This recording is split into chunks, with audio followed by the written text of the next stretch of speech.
If you are putting together a team for a project, you might be inclined to pick people with cheerful, optimistic dispositions and flexible thinking. But a new management study indicates your team might also benefit from people who are exactly the opposite.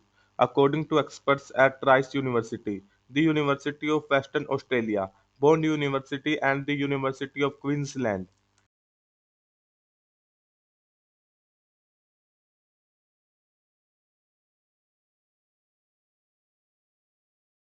if you are putting together a team for a project, you might be inclined to pick people with cheerful, optimistic dispositions and flexible thinking. But a new management study indicates your team might also benefit from people who are exactly the opposite.